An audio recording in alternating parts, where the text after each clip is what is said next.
Lesson 28. What did Jesus say about morality? Well, quite a lot. And it's condensed in this 18-minute message that we call the Sermon on the Mount.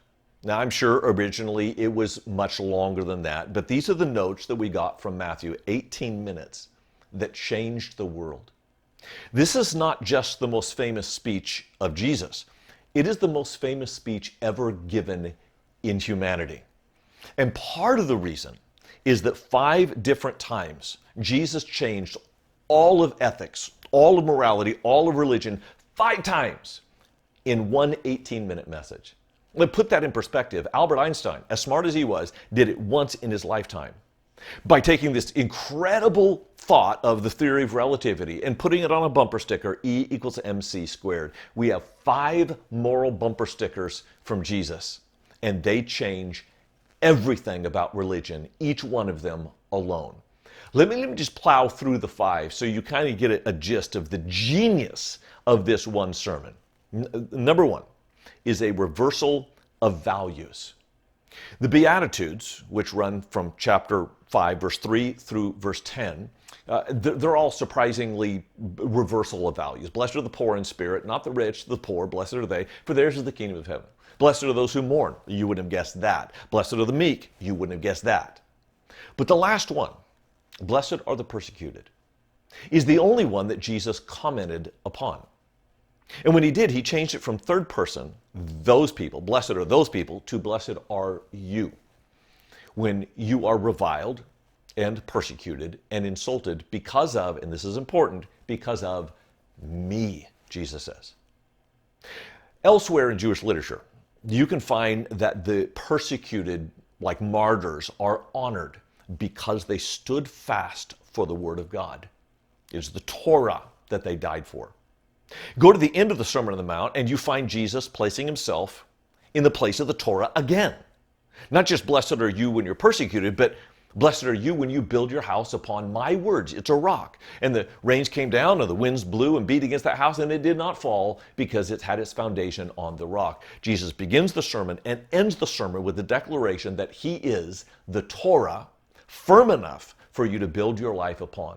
So now religion is not about some inscription in a book or on a stone. It's about a person that you follow. Wow, what a difference. The second change that Jesus made, that changed all of religion, is moving morality from behavior to motives. No longer is it sufficient to not kill someone, but you have to not have hate in your heart. Because you can not kill someone with an axe, but slay them on social media. Or again, it's not enough just to not commit adultery. You have to remove lust from your heart. Because you can not sleep with a woman but still undress her with your eyes. It's not enough to not break an oath. You have to have honesty on your tongue at all times. And on it goes. Jesus kept turning morality from your behavior to your motives. Because if you deal with the behavior but not with the motives, people will find alternative ways of harming other human beings. Third, love your enemies. Nothing like that had ever been said in the Middle East. To love your enemy doesn't mean just to have warm feelings towards them. It means to provide what they need: food, clothing, shelter, housing. And you could be doing that for an enemy that could hurt your family. I know it's dangerous. It sounds foolish. But the reality is, when Christians in the book of Acts began doing that, they broke down the walls of hostility and there was actually less bloodshed. There was less triage because you turned enemies into friends by sacrificially loving them. It's a lesson we still need to learn. Number 4, God is Father.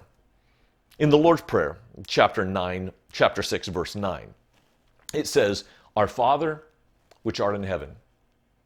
Nobody prayed like that. Nobody. Only Jesus introduced this concept of addressing God as a loving Father, not as a distant Lord. And in this sermon alone, he uses the word Father 17 times. That's more than any other word other than and thee It is the most common word of the Sermon on the Mount. Why? Because when you understand God is your Father, that changes all of ethics and all of religion. Finally, chapter 7, verse 12. It's called the Golden Rule. Do unto others as you would have others do unto you. Now, we've had the silver rule for a long time. The silver rule predates Jesus in Confucianism. Don't do to others what you don't want them to do to you. It was picked up in Judaism by Hillel. Again, if you find something odious, you don't want someone else to do it to you, don't do it to them. You can sit on your couch and perfectly fulfill the silver rule. But the golden rule turns the negative into a positive. Do to others.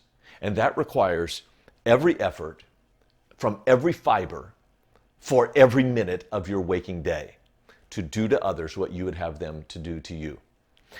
These 5 statements are like E equals MC squared for morality.